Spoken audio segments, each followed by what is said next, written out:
Fake news. Fake news. Fake news. Fake news. Fake news. Fake news. Mabilis na kumakalat sa panahon ngayon ng iba't ibang balita.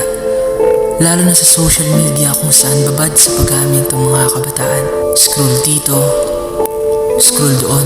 Ngunit, lahat ba ng mga balitang ating nakikita ay tama?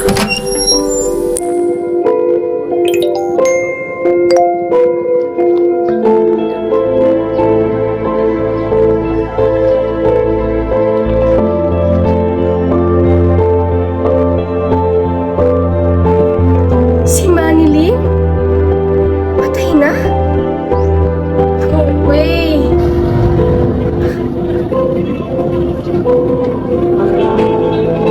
Ito ang mga balitang walang katotohanan at nalilipat sa pamamagitan ng media gaya ng social media.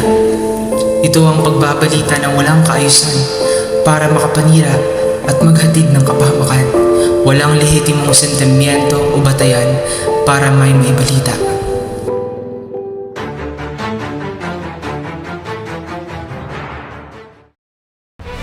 Marami na naman ang nabiktima sa fake news ng isang Facebook page patapos nitong ipagkalat ang maling impormasyon na may third week na daw na ayuda mula sa gobyerno.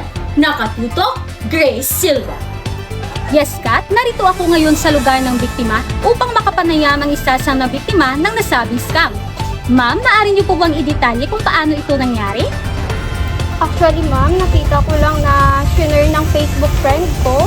Siyempre, natuwa po ako dahil magkakapera na ulit. Kaya, sinat ko po yung page at hiningan po nila ako ng iba't ibang requirements. Ang hindi ko po alam ay ginagamit na pala nila iyon sa paggawa ng modus nilang fake identity. At ngayon nangyari na po ito sa inyo, ano pong maibibigay niyong payo para sa mga kabataan tulad mo? Ang masasabi ko lang po ay mag-ingat po sila sa mga peking personalidad, lalo na po sa online. Kailangan po nila na i-verify kung legit po ba mga impormasyong nakikita. At yun na nga, naway magsilbi itong aral sa mga nanonood at lalo na sa mga kabataang babad sa social media. Kathleen De Tomas, Patron ng Pilipino. Narito ang mga paalala upang maiwasan ang mga peking balita. Una, magtiwala lamang sa kapanipaniwalang mapagkukunan o credible sources. Huwag basta maniniwala sa mga sapalaran o random na nakikitang impormasyon na kumakalat araw-araw sa internet.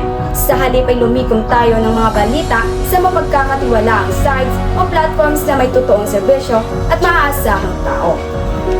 Pangalawa, maging wais at mapanuri. Tiyaking mabuti ang mga bagay na may kaugnayan o relevant sa panahon ngayon. Dito, kinakailangan ng agarang pagiging kritikal sa pangingilatis at pangangalap ng mga balita dahil kredibilidad muna bago maniwala.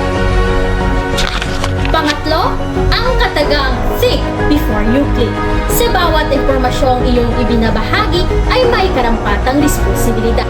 Gayunpaman, upang makamit ang kaligtasang minimithi, kailangang may sapat na kaalaman upang maprotektahan ang ating mga sarili.